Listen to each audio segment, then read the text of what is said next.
Buenas tardes, noches a todos. Gracias por venir a otra edición de Ciencia en Boulevard. Como sabéis, desde hace 4 años estamos organizando estas charlas, intentando acercar a público que aquí se acerca, pues charlas de los diversos aspectos de la ciencia. Hoy, bueno, varios anuncios. El próximo será, tendremos también una charla dentro de 15 días de mecánica cuántica, en el que se pedirá también la colaboración de todo el mundo, al igual que ocurrirá hoy. ¿Por qué? Porque se quiere llevar un experimento de mecánica cuántica en todo el mundo y queremos que seáis copartícipes de ese experimento que se va a llevar en todo el mundo. Se necesita al menos 30.000 participantes. Esperemos que con los que llenen el Boulevard ya casi tengamos cubierto el grupo y entonces no hace falta que el resto de las sedes hagan nada, ¿no? Y entonces pues, hay 6 o 7 sedes a nivel mundial y una de ellas será aquí en Sevilla. Carlos, arregla secretario. Entonces uno de los responsables, yo creo que está flojo eso, Carlos.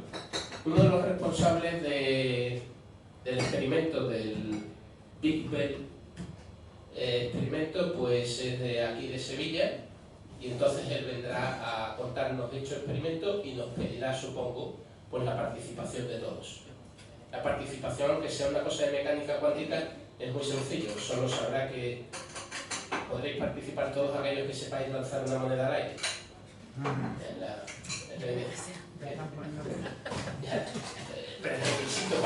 Es el prerequisito para poder participar.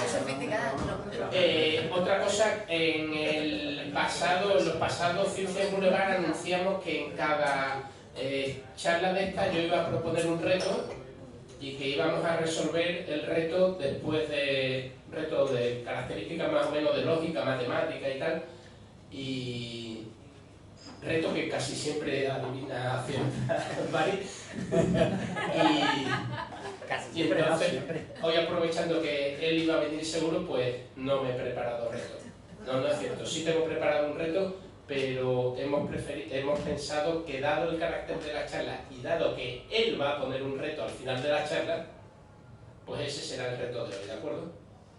Y bueno, supongo que el reto tendrá algo que ver con algo que aparece aquí en Boulevard.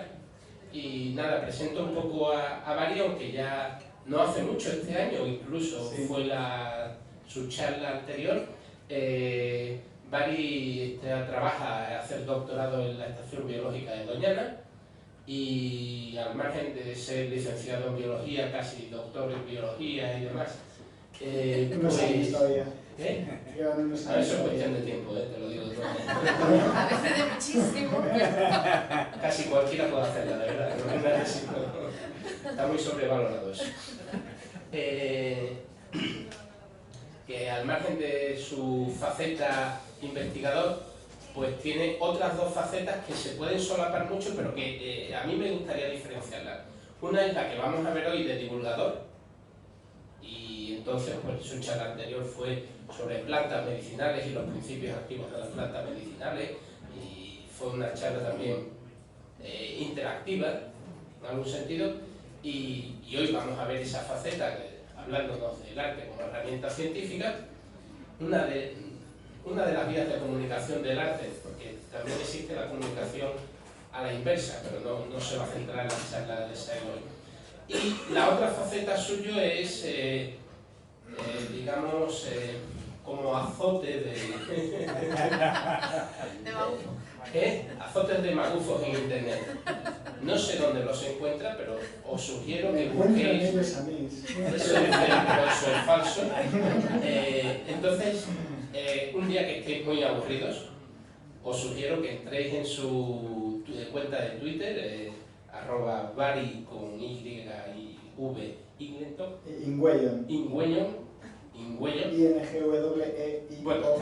lo podéis encontrar en el blog. Sí. Y entonces veréis que alguien le ha hablado y es alguien que sostiene pues que en realidad pues hay un montón de... La Tierra es plana. Exactamente, cosas de ese estilo. Gente que sostiene de forma muy seria que la Tierra es plana y que somos muchas veces productos de extraterrestres, etcétera, etcétera, etcétera. Y los encuentra todos y tiene unas conversaciones muy interesantes con ellos. Pero bueno, habéis venido aquí a oír hablar a Bari y cuando quieras tienes la palabra. Bueno, pues muchas gracias. Gracias por... Gracias. Estoy encantado de estar otra vez aquí en el Boulevard. Tenía un profesor de epidemiología que decía que una vez es casualidad, dos es epidemia.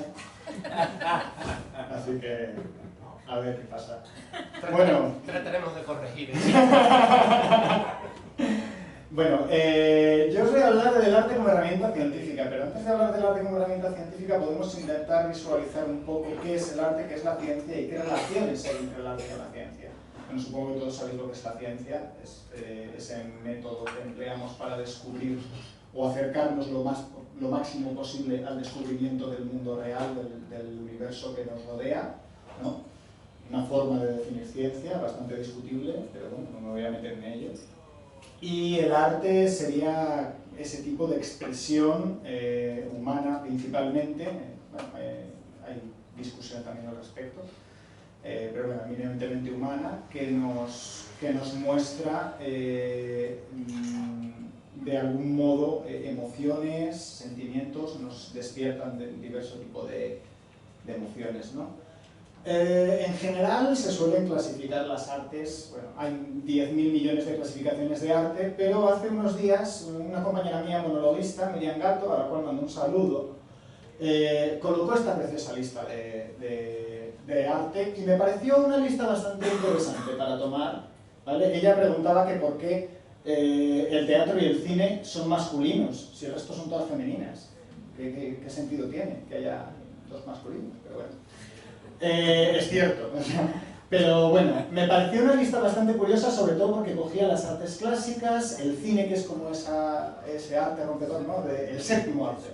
Y luego también incluye la fotografía y la novela gráfica, aunque la novela gráfica, en mi opinión, es un poco como una combinación de tres artes, ¿no? Sería una combinación de pintura, bueno, de dos, de pintura y de literatura, ¿no? Sería una combinación de...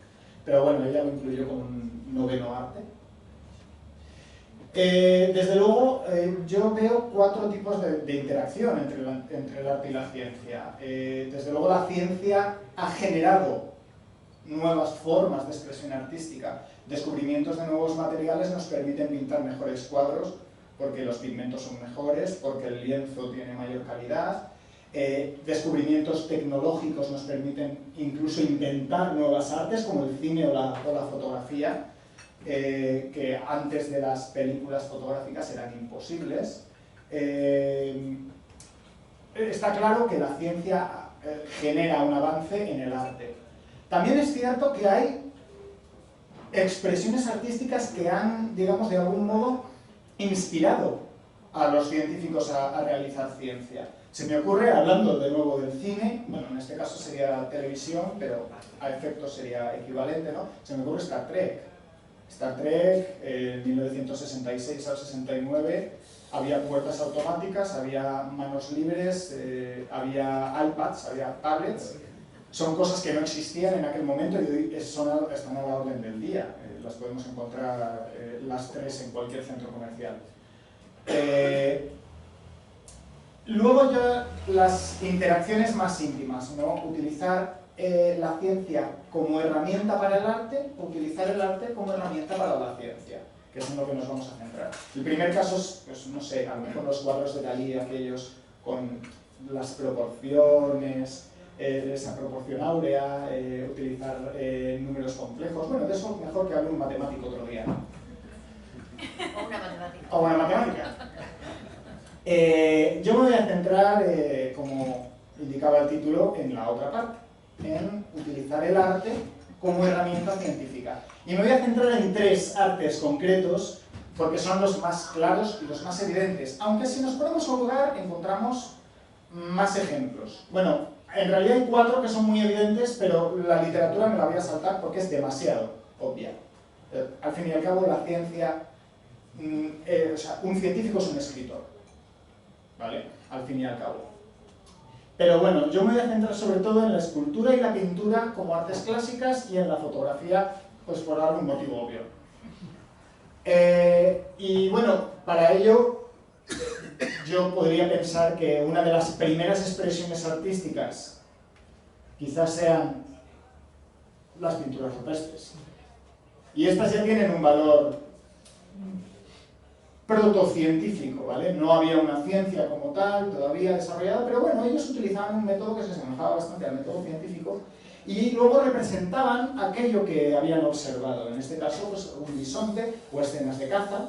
Utilizaban también, colocaban la mano y soplaban pigmentos encima para dejar la ilustración vacía, ¿no? Son aproximaciones, ¿no? Que bueno, pueden tener alguna cercana relación con la actividad protocientífica de aquellas poblaciones. O quizá las escenas cotidianas del Antiguo Egipto, que ahora nos muestran cómo hacían aquellas actividades, ¿no? Bueno, pues es una forma de acercarnos un poco, utilizar el arte, en este caso, como herramienta para que otros sepan cómo hemos hecho esto, ¿no? Ya yendo un poco más a algo ligeramente más, entrando un poquitín más en el aspecto científico, pues tenemos, por ejemplo, el busto de Nefertiti, del año 1345 antes de la era común. ¿Por qué os reís? ¿Por qué he dicho antes de la era común? Es que no creo en la existencia de nadie que haya nacido en ninguna fecha concreta que tenga relevancia, entonces pues yo la llamo era común. Es lo que hay. El busto de Nefertiti, bueno, Nefertiti, pues si el busto es fiel a como era, pues era una señora bastante maja, ¿no? Ahí bastante guapita y tal. Pero bueno, llama la atención que se marcan los músculos del cuello. Están muy bien marcados, ¿vale? Y las proporciones faciales están muy, muy bien tomadas. O sea, no es un busto hecho al aire. Esto, aquí ha habido una toma de medidas para que el busto salga bien. Eso se hace más evidente cuando ya nos vamos a la escultura griega, ¿no? En el discóbolo o incluso en el Laocoonte, especialmente en el Laocoonte, podríamos incluso estudiar los músculos y algunos vasos sanguíneos que están esculpidos en la escultura. Y estamos hablando, bueno, aquí la datación es desconocida, hay discusiones sobre siglo II antes de la era común hasta el siglo I de la era común, pero bueno, estamos hablando de una época bastante antigua, estamos en Grecia, en la Grecia clásica, y aquí ya están demostrando un conocimiento de anatomía, pero todavía no están utilizando realmente el arte como herramienta científica, están plasmando conocimientos científicos en obras de arte, que no es lo mismo.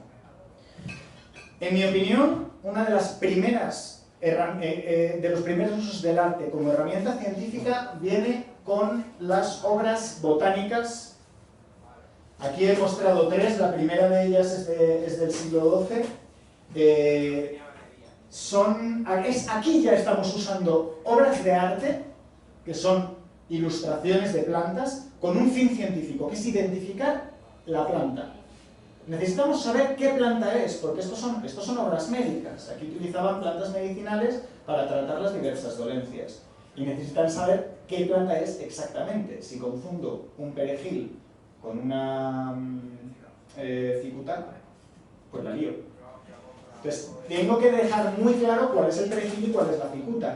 Y no solo me vale dejarlo escrito, sino que aprovecho y hago una ilustración que me permita ver de forma clara las diferentes partes de la planta, desde las flores hasta las raíces, en algunos casos, ¿vale? Esta tradición de dibujar plantas se ha ido realizando a lo largo de toda la historia. Esto es un facsímil de 1900, una guía de plantas de monte, y ahí vais a encontrar este tipo de ilustraciones, ¿vale? En este caso las vais a encontrar en blanco y negro, son grabados, pero estas ilustraciones son, yo creo que son de las primeras que realmente utilizan una obra artística para herramienta, o sea, como herramienta de la ciencia, ¿no? Además, una cosa buena de las ilustraciones es que te permiten omitir los detalles que no tienen importancia y marcar la atención a esos detalles que son realmente importantes, que son los que te van a permitir diferenciar esa planta de otra. En este caso, por ejemplo, sé que la flor tiene un color naranja muy vivo, pero no sé muy bien cuántos pétalos tiene, porque al autor de la ilustración no le parecía una característica importante marcar el número de pétalos. Sin embargo, sí era importante que la flor era naranja, que las hojas son alargadas. Pero ¿cuál es la filotaxis de esta planta? La filotaxis es la forma en la que se ordenan las hojas alrededor del tallo. No lo sabemos, no, el autor no lo ha ilustrado. Parece que las hojas salen aleatorias del tallo. Eso significa que para el autor de la ilustración no era importante la organización de las hojas en el tallo, pero sí era importante que las hojas fueran largas y verdes. Obviamente, el primer punto de inflexión del uso del arte como herramienta científica y del uso de la ciencia como herramienta artística, una confluencia maravillosa, es esta. Todo el mundo lo conoce, ¿no? Humano, varón, edad mediana, 1,83 m de estatura y unas proporciones, según el autor, perfectas, ¿no? No conozco a nadie que tenga estas proporciones, a nadie, ¿vale?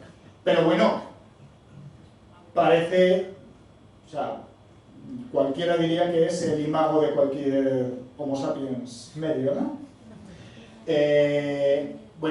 Leonardo da Vinci hizo un gran trabajo, ¿vale? Todas las proporciones de mano, antebrazo, la proporción del antebrazo con respecto al brazo, con respecto al cuerpo, la distancia de extremo a extremo en los brazos es igual a la distancia entre los pies y el punto más alto de la cabeza. Una serie de proporciones que él estableció en base a sus observaciones y sus estudios y que a día de hoy en la antropología se siguen utilizando, ¿vale? O sea, yo tengo el torso de una persona de 1,65 m y las piernas de una persona de 1,90 m, para que os hagáis una idea.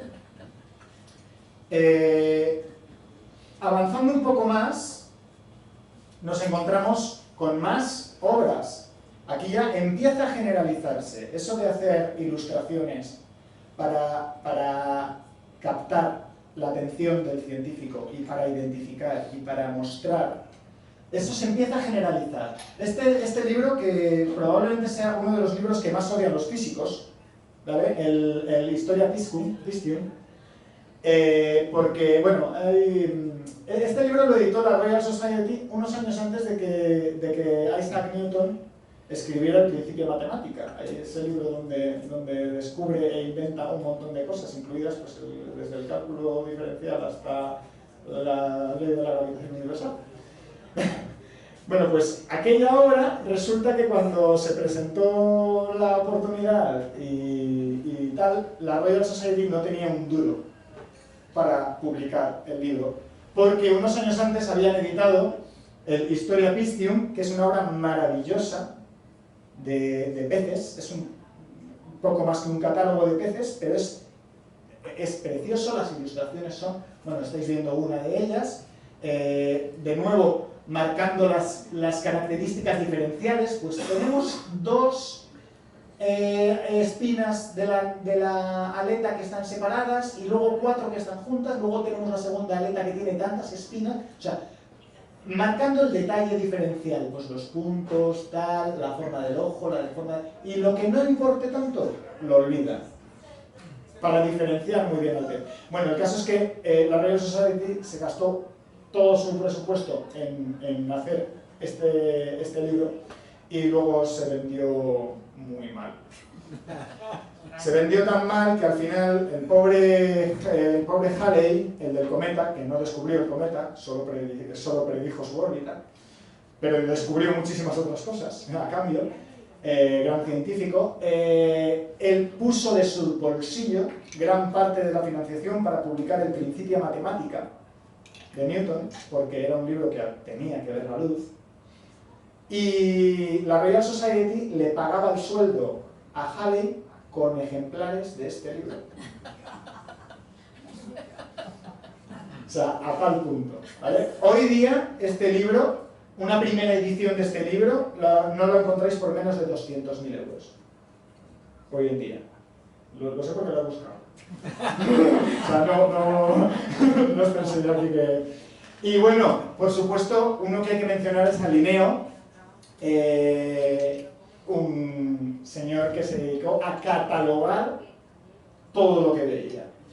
Todos los seres vivos que descubrió los catalogó en reinos, en clases, en órdenes, en familias y en especies. Él acuñó el término de especie. Ya se habían hecho muchas otras catalogaciones antes, ¿vale? Desde Plinio, en el siglo I ya se hacían catalogaciones de los seres vivos, pero eran muy artificiales, pues se puede comer o no se puede comer, son clasificaciones muy burdas, ¿no? Pues con flores o sin flores, con pelos sin pelo, incluso había algunas que agrupaban a los animales entre si tenían alma o no tenían alma. ¿Qué digo yo? ¿Y cómo? Pues a mí me das un animal y cómo sé yo si tiene o no tiene alma, que se lo pregunto. La mirada. Pero por la mirada. Un mejillón supongo que no tendría alma. Y un caracol sí, sería algo bastante curioso. Bueno, Linneo lo que hace es descartar todas esas clasificaciones artificiales e intentar, no lo sé muy bien, pero bueno, él lo intentó y fue la primera clasificación más o menos natural que se desarrolló en Sistema Nature de 1935 y en Species Plantarum de 1753. Estamos hablando de bastante antes de Darwin, ¿vale? Todavía este señor era creacionista, este estaba catalogando las especies de nuestro Señor. Y en sus obras, de nuevo, vemos esas ilustraciones que nos permiten... ¿Veis? Aquí, ¿qué me importa? ¿Me importa cómo sea el cuerpo? No me importa nada de cómo sea el cuerpo. Lo que me importa es la cresta. La cresta y el pico. Es lo importante en este animal. La cresta y el pico. Con la cresta y el pico ya lo identificas. ¿Para qué quieres que te enseñe todo lo demás? Si con la cresta y el pico ya lo identificas. Los insectos. Hizo unos esquemas maravillosos de insectos. Dentro de un rato veremos más esquemas. Y luego en Species Plantarum hace esto. Hace esto que es una clasificación de los tipos de hojas. Porque él, en su obra, va a hablar de las hojas con ápice agudo, con ápice obtuso, con base simétrica o asimétrica, con borde liso o aserrado, hojas simples, hojas compuestas, hojas complejas. Y son conceptos que la gente no iba a entender. ¿Qué hago? Te planto una ilustración con lo que significa cada uno de esos términos. Y así cuando te encuentras con el ejemplar y veas hojas de borde aserrulado y base asimétrica, pues te vas a las ilustraciones y dices, ¿qué es el borde aserrulado? Pues este borde, pues mi hoja tiene más o menos el mismo borde. Y la base asimétrica, pues así, pues mi hoja también, vale, pues es un olmo. Esto, de hecho, a día de hoy se sigue utilizando también, ¿vale? Os traigo aquí una obra, maravillosa obra de Carmen Pérez Morales, que tengo firmada además por su puño y letra, de morfología de espermatófitos, y entre otras cosas, hace este mismo tipo de ilustraciones muy sencillas, muy claras, que prestan atención a lo que tiene que prestar atención, que es a la forma de la hoja, a la forma del margen, a la forma del ápice, a lo que quiera que estamos mirando. Por supuesto, el punto máximo de esta expresión artística nos lo encontramos con mi queridísimo amigo Carlitos. Charles Darwin, en su viaje en el Beagle, hola mosca, en su viaje por el Beagle, encuentra un montón de especies nuevas que no estaban catalogadas hasta entonces y empieza a dibujarlas. ¿Y qué dibuja? Dibuja esos mismos caracteres importantes, los pinzones y sus picos.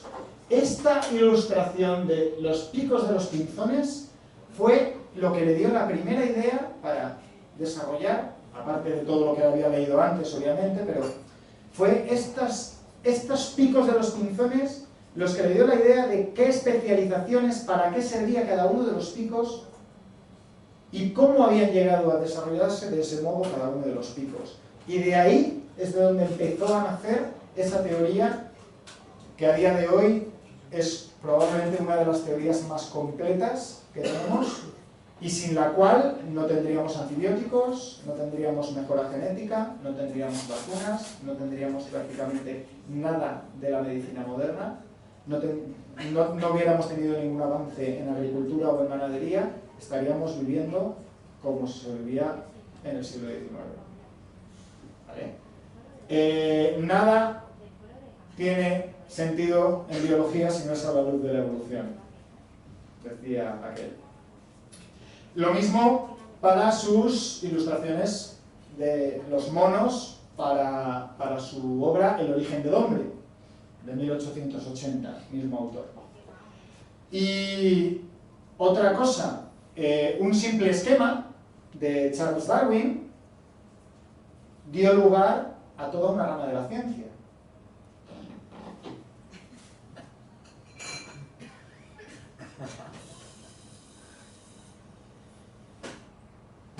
Esto es un esquema en el manuscrito de El origen de las especies, de Charles Darwin. Es el primer árbol evolutivo que se hizo. La filogenia se expresa... toda la filogenia, todos los análisis filogenéticos modernos se expresan de forma gráfica en un sistema que es increíblemente similar a esto. Esto es una ilustración abstracta.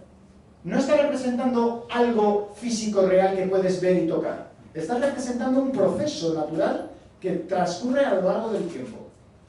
Pero es algo tan maravilloso en su simplicidad. A mí es algo que me pienso tatuar. O sea, no me lo he tatuado ya porque estoy acojonado. Pero... Ahora mismo sabemos mucho más de lo que sabía el pobre Darwin. ¿Vale? Nosotros estamos como aquí. ¿Vale? En un punto por ahí. Más o menos. ¿Vale? Pero para que os hagáis una idea,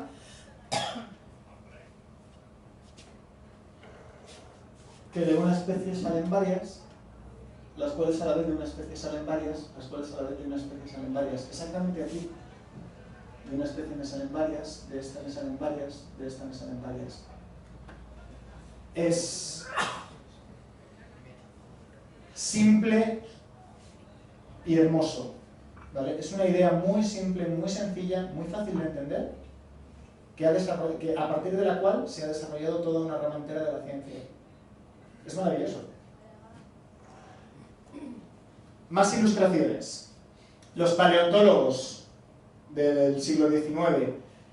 Gideon Mantell en 1825 describe a Iguanodon, el primer dinosaurio descrito, el segundo nombrado. En realidad no lo descubrió él, lo descubrió su mujer, Mary, en una escombrera en Reino Unido. Disculpad. Estas son ilustraciones, son dibujos. Son dibujos tremendamente realistas. O sea, el nivel de detalle que tienen estos son dibujos que, si tú haces una fotografía en blanco y negro del fósil original, no se diferencia prácticamente en nada, salvo que aquí ves los trazos del lápiz, si aumentas mucho. ¿Vale? Aquí ya no estamos como en los animales vivos, que marco los caracteres que me interesan, los que me parecen importantes, y los que no. Aquí lo que necesito es plasmar exactamente lo que estoy viendo, porque yo no sé en el fósil qué es importante y qué no. Necesito plasmarlo todo, desde distintos ángulos, desde un lado y desde el otro, ¿vale? Los dientes. Y abajo añado una ilustración de una mandíbula de iguana. Iguanodon significa diente de iguana. Y es que el diente de Iguanodon se parece bastante al diente de una iguana. Y para mostrarlo, no tenía fotografía. Te ilustro los dientes del Iguanodon que mi mujer ha encontrado, aunque te digo que lo he encontrado yo, porque así son las cosas. Y abajo te enseño cómo es la mandíbula de una iguana, por si acaso no lo has visto nunca. ¿Vale? Y ya de paso te añado un bonito esquema, ¿vale? Este tiene unos años más, en el cual te digo cómo supongo yo que era el animal. Pues parecido a una iguana, andaba a cuatro patas, así, como un lagarto, con la cola larga y con una cabecita que no sé cómo es, así que te la pongo así con mi dibujo de puntita y un cuerno. porque años después descubrió un gran espolón, tal que así, ¿vale? Ancho y terminado en punta, y dijo que eso, pues como el cuerno de un rinoceronte, ¿no? Y el señor Owen, que era colega de Gideon Mantell, decidió que era una buena idea crear esculturas de esos grandes animales. Además también se enteró de que había otro por ahí, que había descubierto otro dinosaurio, que lo había llamado Megalodón. Todavía no se conocía la palabra dinosaurio, de hecho fue Owen el que la acuñó. Pero bueno, se suponía que tenían algo que ver esos dos grandes dinosaurios, esos dos grandes reptiles. Y en el Museo de Cristal de Londres decidieron montar una enorme exposición de esculturas hechas de hormigón y acero. Y en una de ellas se celebró una cena en honor a Benjamin Waterhouse Hawkins. Se celebró dentro del Iguanodon la cena y están los carteles de las 3 familias invitadas y de Mantell, que está el cartel porque descubrió el animal pero no lo invitaron. No se llevaron muy bien. Bastantes años más tarde, en 1882, Louis Dolo, francés, descubrió esqueletos completos ya de este mismo animal, de Iguanodon, y dijo que no, que esa idea de animal a 4 patas, la cerviforme, con cuerno en la frente, que Gideon, no tienes ni puta idea, apártate de ahí. Déjame a mí, que yo sé. Entonces nos reconstruyó, aquí ya es una reconstrucción, esto es una reconstrucción del fósil real, lo cual es una salvajada hoy en día. Un iguanodon, con sus patas colocadas verticalmente bajo el cuerpo, como todos los dinosaurios, lo podéis ver si os fijáis en un avestruz, por ejemplo. ¿Un avestruz es un dinosaurio? Sí, es un dinosaurio. Sí, estoy hablando en serio. Sí. Vale, y como Louis Dolo dijo, aparta que no tiene ni puta idea, lo que hizo fue colocarlo pues, en posición vertical, porque dijo, joder, esto se parece bastante a un canguro, en lo que a esqueleto se refiere, pues lo voy a poner en la misma postura en la que se pone un canguro, con sus patas abajo, con sus patitas así delante, con el cuello para arriba y la cola para abapo apoyada en el suelo. Se encontró con un problemica y es que la cola no encajaba bien, entonces lo que hizo fue dislocarle 4 vértebras, que nadie se va a dar cuenta. Le disloco aquí 4 vértebras, le pongo la cola así arrastrando en el suelo y no pasa nada, nadie se va a dar cuenta. Podéis ir al Museo de Historia Natural de Londres, que ahí está una reproducción de este mismo esqueleto con las 4 vértebras dislocadas y se ve perfectamente las 4 vértebras que están dobladas. A día de hoy, Iguanodon se representa, esto ya es una reproducción, con sus patas verticales, obviamente, el cuerpo es más horizontal, bastante más horizontal, y la cola es rígida, ¿vale? Aquí estas serían las 4 vértebras que dislocó Dolo, ¿vale? Más o menos por aquí. La cola es rígida, de modo que no puede erguirse a partir de cierto ángulo, ¿vale? Es un animal cuadrúpedo en reposo, pero que puede colocarse en posición bípeda cuando camina o corre, ¿vale? Por mayor comodidad, pero en reposo es cuadrúpedo porque el peso de su cuerpo es mayor al peso de su cola y se balancea hacia adelante. Si está caminando, pues mantiene el equilibrio. Ya que estoy hablando de reproducciones, al fin y al cabo las reproducciones no dejan de ser de una forma artística. Esto es una reproducción en bronce del cráneo de un velociraptor. Es una reproducción en grado 5. Hay 5 grados de reproducciones de fósiles, desde las más simples, sería el grado 1, que es burdo, que no cuida los detalles y tal, hasta el grado 4, que es una reproducción exacta del fósil como sería, sin roturas, sin desperfectos, etc. Y el grado 5, que es como es realmente el fósil, con sus desperfectos, con sus rotos, con sus cosas desconchadas, con marcas de cincel en caso de que las haya. Lo voy a pasar, pero por favor lo tratáis con cuidadito porque es un poco frágil. Sí. Sí, eso es una escala 1:1. Eso es el tamaño real de un cráneo de velociraptor. Eso está hecho a partir de un molde de un fósil real, ¿vale? De hecho, si lo miráis de frente, veréis que tiene una pequeña deformidad lateral. Es difícil de apreciar, pero se aprecia, sobre todo en la mandíbula inferior. Notarás que está como un poco desplazada. Y le faltan dientes y... Es una reproducción escala 1:1, o sea, se hizo el molde del cráneo y a partir de ese molde del cráneo se ha hecho la reproducción, ¿de acuerdo? Esas reproducciones son muy útiles para estudiar a los animales porque nos permite analizar y estudiar su estructura, incluso si la reproducción es lo suficientemente buena, podemos ver las inserciones de los músculos, podemos ver las marcas de las garras en caso de que haya sido atacado, todo. Se puede hacer un estudio taxonómico completo. La taxonomía es la rama de la ciencia que estudia el proceso por el cual un ser vivo fósil ha llegado a ese punto, ¿de acuerdo? Desde que estaba vivo. Entonces, se ha muerto arrastrado por un río, las marcas del agua que pulen el hueso y lo dejan lisito, lisito, lisito. Y además te dejan todos los huesos alineados, los huesos largos los alinea por la corriente del río. Un nido de hiena, se les llama nido de hienas, ¿vale? Pero no necesariamente tienen que tener hienas.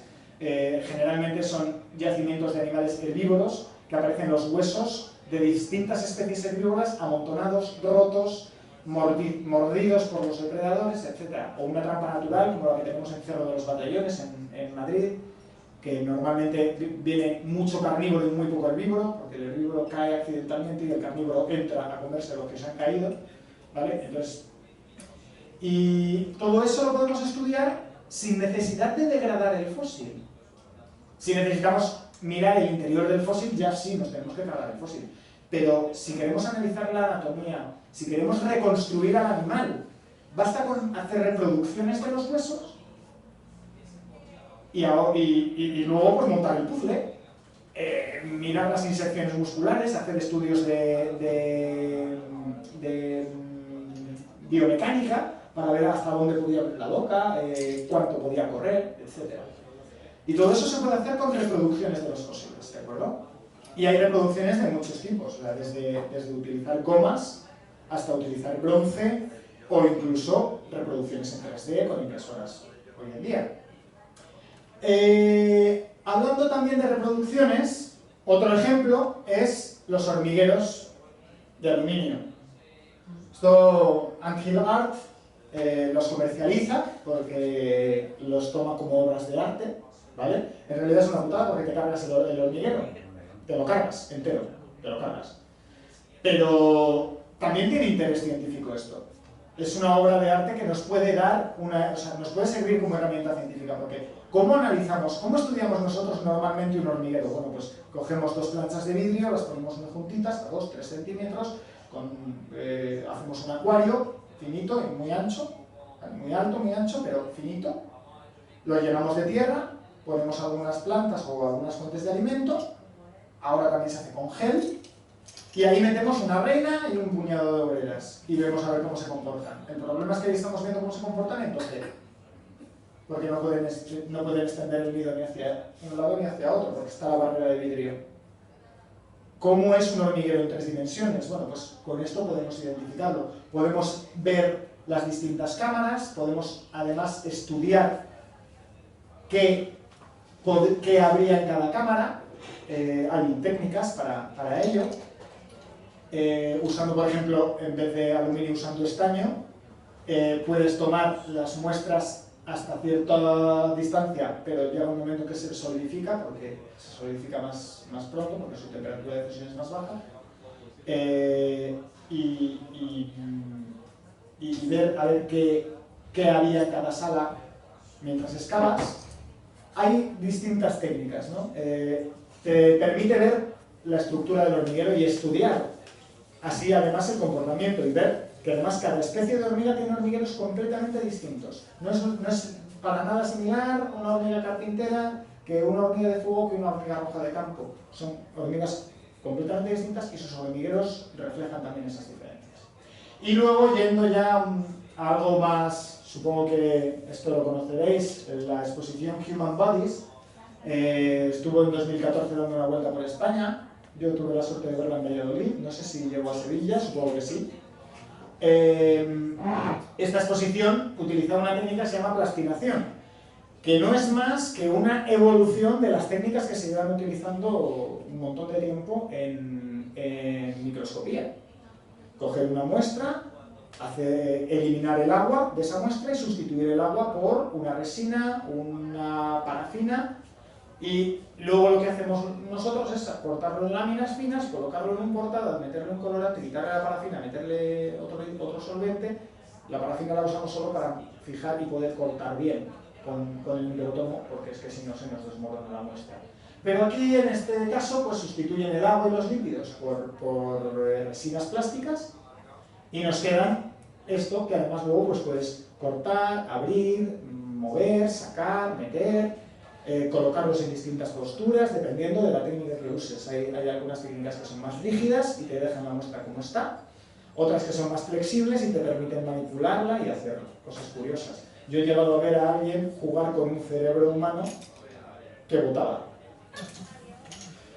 ¿Vale? Yo lo he llegado a ver. Bueno, cada cual se entretiene con lo que quiere. Volviendo un poco a la ilustración y volviendo también al tema de animales prehistóricos, una cosa muy interesante es el paleoarte.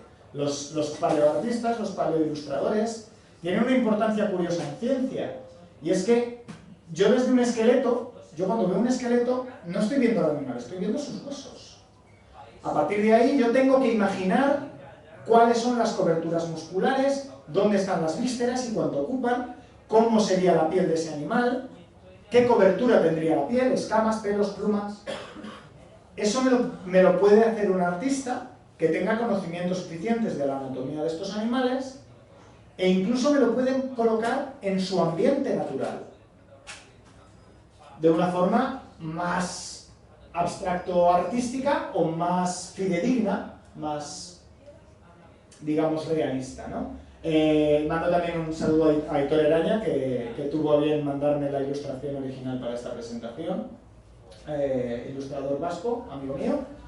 Esta es la famosa que salió en el National Geographic, con el descubrimiento en el año 2014 de las nuevas proporciones de Spinosaurus, que lo tengo aquí. Estas son las proporciones nuevas de un Spinosaurus, y para esto fue necesario no solo el trabajo también de paleontólogos, sino interpretar las ilustraciones. No muerden, creo.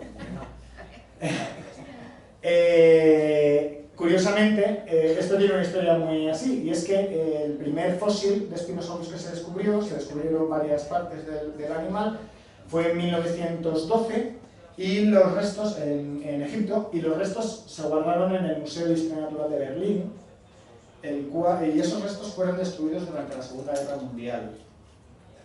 Los restos quedaron completamente destruidos, no quedó ni un gramo de polvo. Y tenían un problema, porque eran los únicos restos de Spinosaurus que había, excepto dientes. Dientes han salido por todos lados. Yo tengo un diente de Spinosaurus en mi casa. Dientes hay a patadas, ¿vale? Podéis encontrar dientes de Spinosaurus en el mercado por 120 euros. Pero es lo único que tenían, porque los dientes se les caían de forma más o menos frecuente, pero no teníamos un esqueleto. No sabíamos cómo era el animal. Lo único que tenemos son las ilustraciones que el paleontólogo dejó en el año 1912. Y esas ilustraciones se conservaron. Y fueron esas ilustraciones las que se utilizaron junto con los nuevos descubrimientos, que algún esqueleto que otro se ha encontrado, para reconstruir al Spinosaurus en una publicación, en una investigación que empezó en el año 2008 y cuya publicación se publicó en agosto del año 2014. ¿Tanto de ayer? Y que es el resultado de estas dos ilustraciones son el resultado de esa investigación. Como curiosidad, el Spinosaurus de Jurassic Park no tiene absolutamente nada que ver. Y esto es un velociraptor. Antes os he pasado su cabeza, ¿vale? Esto es un velociraptor, tamaño aproximado 1,80 m, 2 metros de largo, y de altura hasta los hombros unos 80 centímetros. Casi la mitad de su longitud de la cola, y estaba completamente emplumado, ¿vale? Solo sabemos desde el año 2007, que estaba emplumado, así que a los de la primera Jurassic Park se lo podemos perdonar, a los del año pasado no. Era un animal completamente emplumado, tenía alas y plumas hasta el segundo dedo, y aquí pues tenemos una ilustración de Jonathan Koo, muy bonita, de este velociraptor en su ambiente natural, que nos da una idea pues más o menos. El color, bueno, el color es un problema. El color es un problema porque me parece que rondamos los 7-8 dinosaurios cuyo color es conocido. El último fue antes de ayer, y cuando digo antes de ayer es que me parece que leí la noticia antes de ayer, porque la publicación me parece que es de octubre, que es el Psittacosaurus. Se han descubierto algunos pigmentos del Psittacosaurus.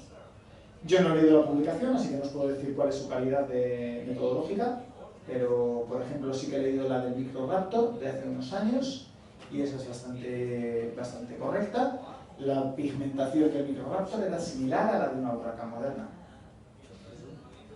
Era negro con brillos azulados, o al menos tenía plumas negras con brillos azulados. No sabemos si era todo el animal del mismo color o tenía diferencias, pero al menos había plumas que eran negras con brillos azulados. Y eso, pues, en una ilustración lo podemos ver muy bien, mejor que dejarlo a la imaginación de cada uno, ¿no? Y luego, pues también tenemos esculturas, como las que os he estado pasando, o estas esculturas de David Silva, de este mismo año, y que ahora mismo, se hizo por Kickstarter, lo he conseguido, y todavía podéis conseguir estas preciosas esculturas. Esto es un Saurornitholestes, por cierto, también completamente emplumado. Busquéis David Silva, monstruos del Cretácico, creo que se llama, Mesozoico, Mesozoic, bestias del Mesozoico, y os salen. Que es otra expresión artística también, la escultura, que nos sirve para, en este caso, no solo es algo con el que tu hijo puede jugar, sino que además te muestra cómo podía moverse ese animal, porque el señor se ha esforzado en hacer una escultura que sea científicamente rigurosa y por tanto te marca los límites biomecánicos del animal. ¿De acuerdo? Es maravilloso. Y es una herramienta muy útil para la ciencia, ¿de acuerdo? Más ilustraciones que encontramos. Tengo que mandar también un saludo porque viene bien pintado a Orián Iturbide y a Laura Morrón, porque este fue el primer libro que editaron como Next Door Publishers. Es un libro del The Art of Transforming Science, el arte de transformar la ciencia. Es un libro de ilustraciones del doctor José María Gilbernet Sedó, que era un urólogo, y dibujaba lo que veía en el microscopio. Esto es un corte, parece un mapa, ¿verdad? Una visión aérea de alguna zona geográfica. Bueno, pues es un corte del tejido, o de sus operaciones.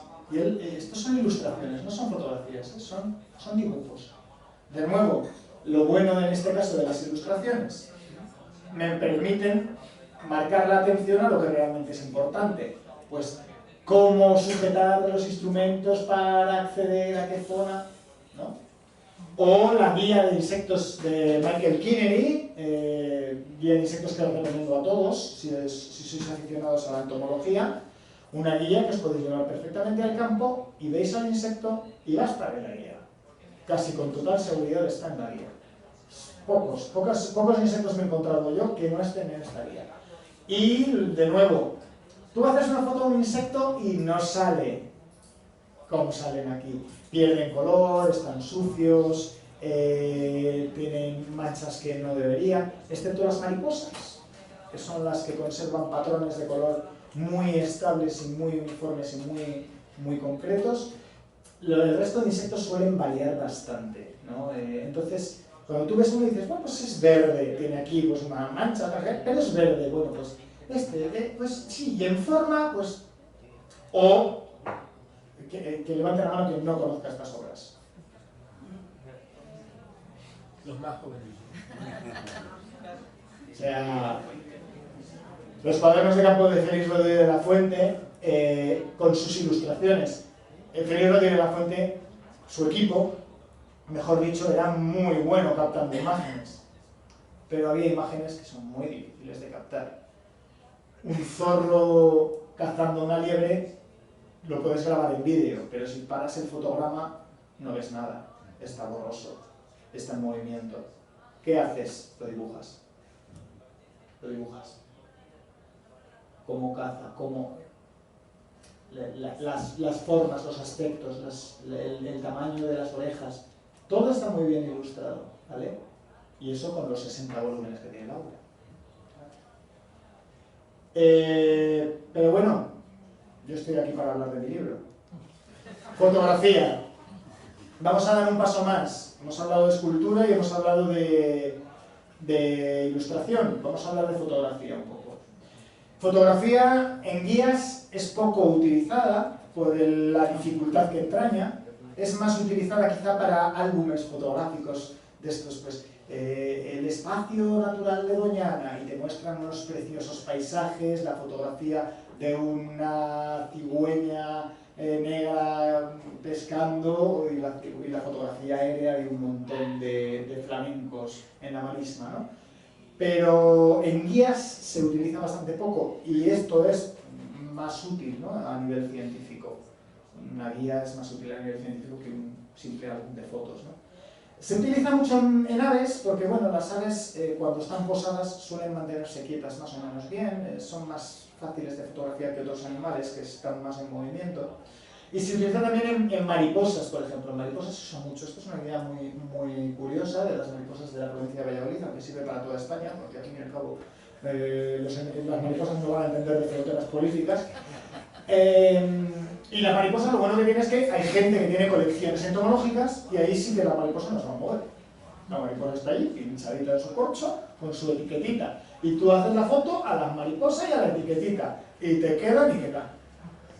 Pero bueno, ¿la fotografía qué es, al fin y al cabo? La fotografía es captar una imagen en una película o en un sensor, ¿no?, a día de hoy, en una fotografía digital. Una imagen que no es más que la radiación, los rayos de luz que entran por el objetivo. Entonces, nosotros podemos coger una cámara de fotos y llevarla a otro sitio, por ejemplo, un satélite. Podemos mandar una cámara de fotos al espacio y que nos haga fotos desde arriba, que es lo que tenemos aquí.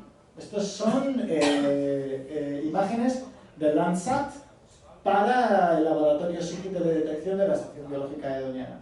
Esto es Doñana, ¿vale? Y podemos tener fotografías en imagen real, o podemos hacer, que son las dos de arriba, ¿vale? Las dos de arriba son imágenes reales. O podemos hacer un truco, y es que si me capta la luz visible, bueno, pues puedo cambiar el sensor y que en vez de captarme rojo, verde y azul, como capta nuestro ojo, nosotros vemos en RGB, pues que me capte también el infrarrojo cercano. Y así la vegetación la veo naranja, porque refleja mucho infrarrojo. O que me capte algún rango del ultravioleta.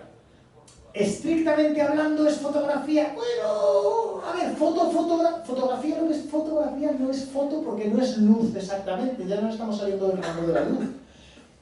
Pero es la misma técnica. Es la misma técnica aplicada a una longitud de onda distinta. Es fotografía, al fin y al cabo, ¿no? Es como una radiografía. La radiografía no deja de ser una fotografía hecha con rayos X. Otra posible aplicación, por cierto, del arte para la ciencia.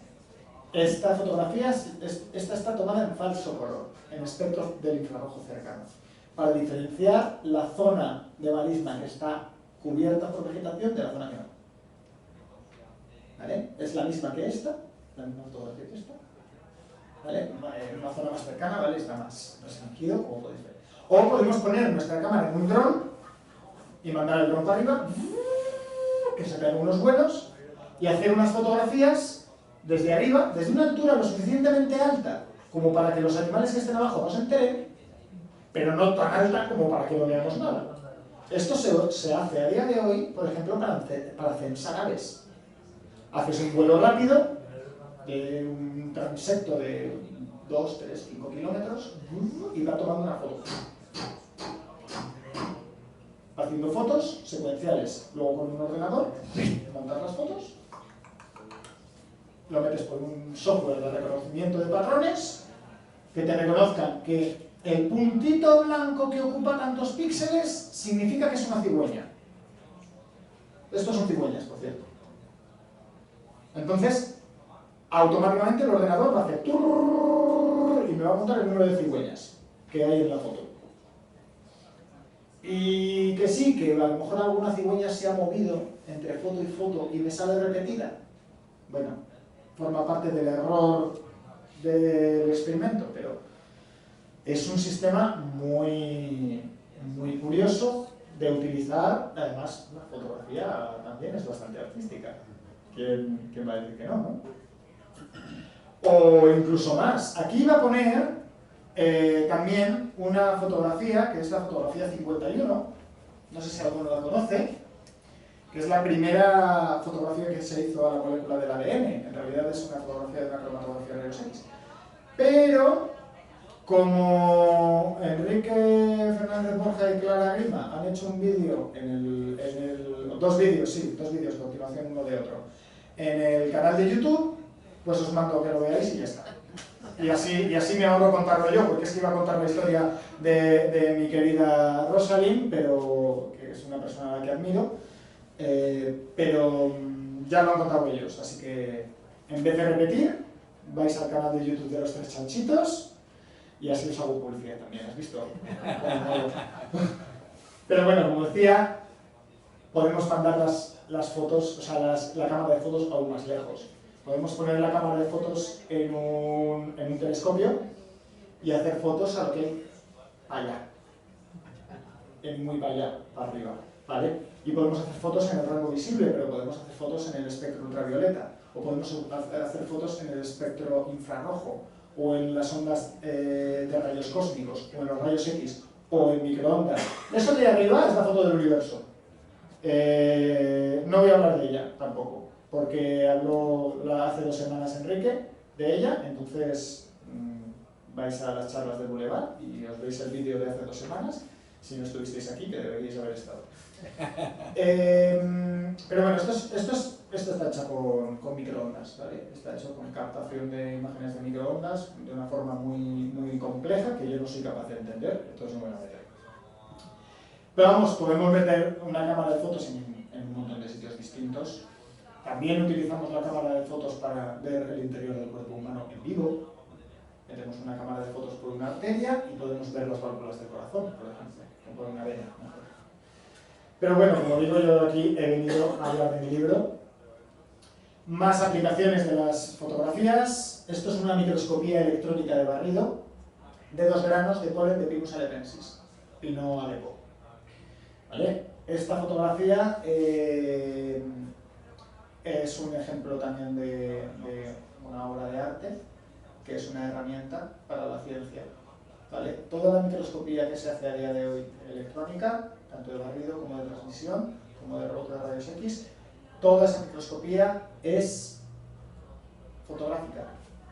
No puedes ver la imagen tú con tus propios ojos por un ocular, porque lo que estás lanzando es un haz de electrones que atraviesa o rebota, depende del caso, en la muestra.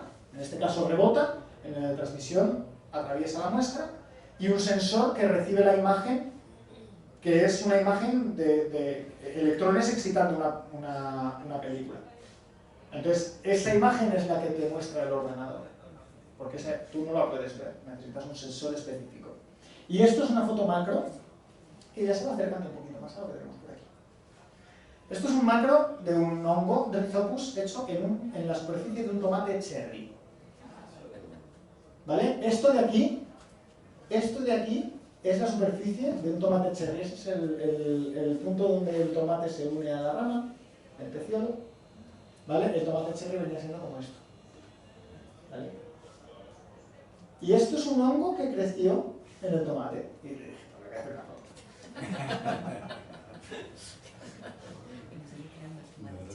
Pero esto, por ejemplo, serviría, esta foto es útil. De hecho, esta foto se utilizó en la Universidad de León como punto de partida para una investigación sobre hongos rizopus que se hizo, ¿vale? Sobre las esporas, porque se veían muy bien los esporidios en la foto. Entonces, en vez de coger una foto de microscopía, cogemos una foto real que es más amigable para el lector, ¿no? Esta foto, por cierto, fue accesible en el concurso Fotociencia 8 de la CECIP, concurso que ahora mismo acaban de abrir la nueva edición del 2016. Así que si os gusta la fotografía científica, podéis mandar vuestras fotos al concurso, ¿vale? Yo voy a mandar también tres fotitas este año, otra vez, desde hace 7 años que no mando fotos, ya va siendo hora de volverles a mandar alguna. Y de ahí, bueno, pues microtexturas. Las fotos que tenéis a vuestra derecha forman parte de una colección de fotografía en la cual ilustro 15 texturas naturales obtenidas de seres vivos, ¿vale? Todas las texturas son de animales, plantas, hongos, algas, depende, cada una. Pero todos son seres vivos, o estructuras de seres vivos, ¿de acuerdo? Mi idea con esta exposición, y aquí ya es la presentación de microtexturas, es acercar al ojo lo que normalmente no se ve. Son la que menos aumentos tiene del orden de 10, 12 aumentos, la que más aumentos tiene 80 aumentos. ¿De acuerdo? Son fotografías que buscan mostrar el detalle de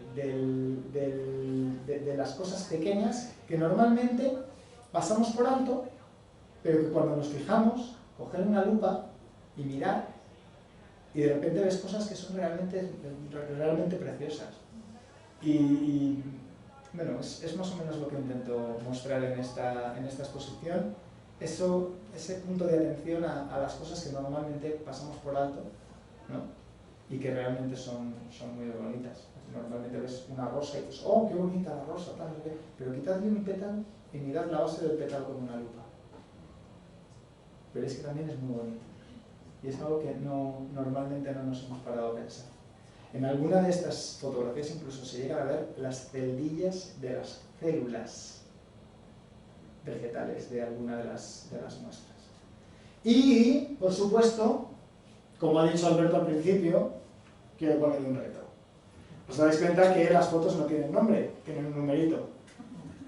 Bueno, tengo un concurso.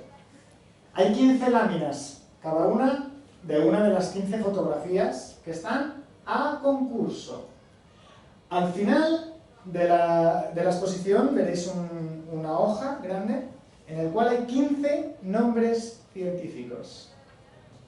15 nombres. Pavocristatus, Papiliosuctus, Hedera helix, Homo sapiens, Taraxacum officinale. Hay 15 nombres científicos. El juego es el siguiente.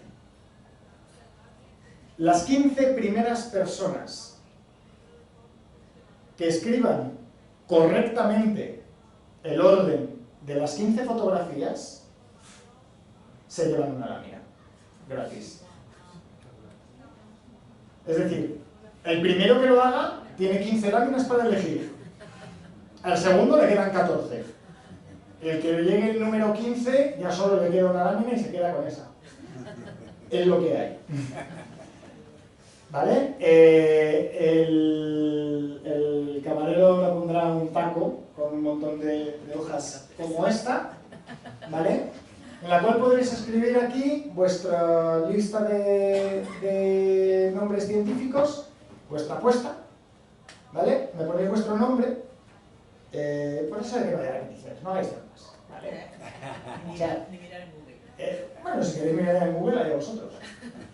Y vuestra propia conciencia. No habréis ganado vosotros la lámina, la habrá ganado Google.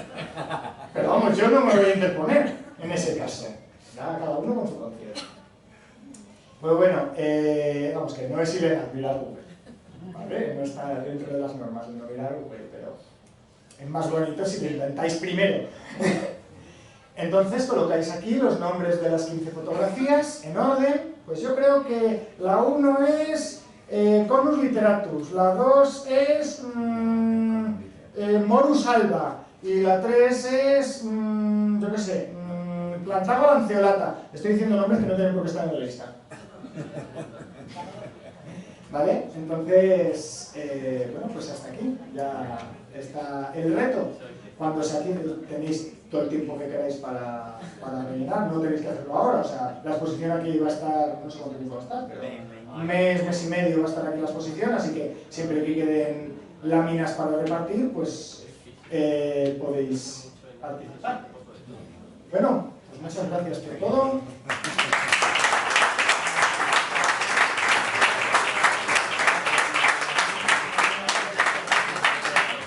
Muchas gracias a ti, Marín. ¿Alguna pregunta, duda, comentario? ¿Nadie? Sí. Pues yo, invitado primero. con lo de las láminas, teniendo en cuenta que, digo que en relación con lo de las láminas, teniendo en cuenta que no todo el mundo que está aquí tiene por qué tener cultura científica, pues yo hubiera solicitado el nombre vulgar. El problema es que hay personas que no tienen nombre vulgar. Esto es una planta, esto es un microbio, esto es una mosca. No, en realidad... El nombre científico, yo soy doctor en biología, pero que yo creo que no sabía ninguno de estos. Hombre, Homo sapiens sí. Homo sapiens sí, y está en la lista. Pero el motivo, a ver, yo siempre, y sobre todo cuando si alguna vez habéis visto alguna de mis charlas más críticas, no tan divulgativo como esto, sino más crítico contra la pseudociencia, yo siempre termino con una frase que es que no os creáis lo que os he dicho, que mejor lo comprobéis. En este caso es una invitación también a ello. Es una invitación a que vosotros mismos investiguéis los nombres científicos que encontráis e intentéis, investigando, intentéis encontrar qué parte de la planta, del animal, del hongo es la que estáis viendo en la imagen e intentar hacer la asociación. O sea, por eso digo que podéis buscar en Google, no hay ningún problema. Si buscáis en Google Homo sapiens, os va a aparecer la persona, una foto de una señora o de un señor. Y aquí obviamente no vais a ver ni una señora ni un señor, entonces hay que interpretar también, es el punto clave. No hay ningún problema en que busquéis los nombres científicos. Yo entiendo que, a ver, ni siquiera yo me sé los nombres científicos de las 15 fotografías y las he hecho yo. ¿Vale? El nombre científico lo podéis buscar. El juego está en encontrar, en relacionar la foto que estás viendo de una hiedra con a ver dónde está aquí la hiedra. ¿Cuál es la hiedra? Si buscas Hedera helix en Google, automáticamente te sale que es la hiedra trepadora de toda la vida. Entonces, ¿dónde está la hiedra? ¿Cuál es la foto de la hiedra? ¿Es la 8? ¿Es la 3? ¿Es la 9? ¿Es la 15? Si alguien está pensando en hacerlo al azar, hay 15 factores de posibilidades. Que es 1,3 billones, más de 1,3 billones. Billones españoles, no de los americanos. Sí, pues solo hay 200 láminas, así que no da para tanto. No, y solo somos 7.000 millones de habitantes de la Tierra, tampoco. Me resultó, muchísimas gracias por la charla, ha sido apasionante. El cráneo de Velociraptor que has enseñado no da mucho miedo. ¿Y qué has perdido? No, yo lo he pasado para atrás, alguien puede haberlo pasado mucho más. No da mucho miedo. No da mucho miedo. Quizá, ¿es proporcional? ¿Es un adulto? Es 1-1. Es un adulto 1-1. Medía 80 centímetros. Hasta el hombro medía 80 centímetros de estatura. 80, había entendido un 80. No, 80 centímetros hasta el hombro. Voy a alzar la cabeza y tal, pero hasta el hombro y entre 1,80 y 2 metros de largo. Vale. De lo cual casi la mitad de la cola. Entonces, en Parque Jurásico... En Parque Jurásico lo que muestran son unos animales bastante más grandes, sí, que yo diría que están entre el Aquilobator y el Utahraptor. Más bien Aquilobator. Vale, simplemente para dar miedo, vamos. Sí. De todos modos, yo me encuentro con un Velociraptor y yo sí que tendría miedo. Más que nada porque, o sea, no sé, ¿alguna vez has visto a un pavo real mirarte fijamente y correr hacia ti? ¿O una oca? Mirarte fijamente y correr hacia ti. ¿Alguna vez has visto alguna fotografía de un pico zapato mirando de frente? Un pico zapato es un ave que parece, tú lo ves desde lado y dices, pues es como una cigüeña con el pico chato, te mira de frente y la cara de mala hostia que tiene y dices, mejor no me acerco. Hay una fotografía, bueno, este es un poco más grande que un velociraptor, sería, es como así, ¿no? El casuario. Sí. El casuario es una ave terrorífica. Sí. ¿Vale? Hay fotografías por ahí de casuarios atacando a personas, ¿vale? Un señor con un escudo de antidisturbios y un casuario atacando al señor con las dos patas por encima de 1,20 m de altura, ¿vale? Y una de las patas apuntando a la cara. A mí me da miedo. Eso es lo que tú dijiste que eran dinosaurios, ¿no? Son dinosaurios. Y en el caso del velociraptor no me da tanto miedo su cabeza como sus pies. Porque tenía una garra de unos 9 centímetros de largo que corta como una cuchilla y que yo preferiría que se quedase a una prudencial distancia de mí. Aparte de las garras delanteras, bueno, no me han bastante... Que se quede a 70 millones de años de distancia. Sí, 70 y tantos. Afortunadamente. ¿Alguna otra pregunta o comentario? Pues nada, le agradecemos a Mari su fantástica charla.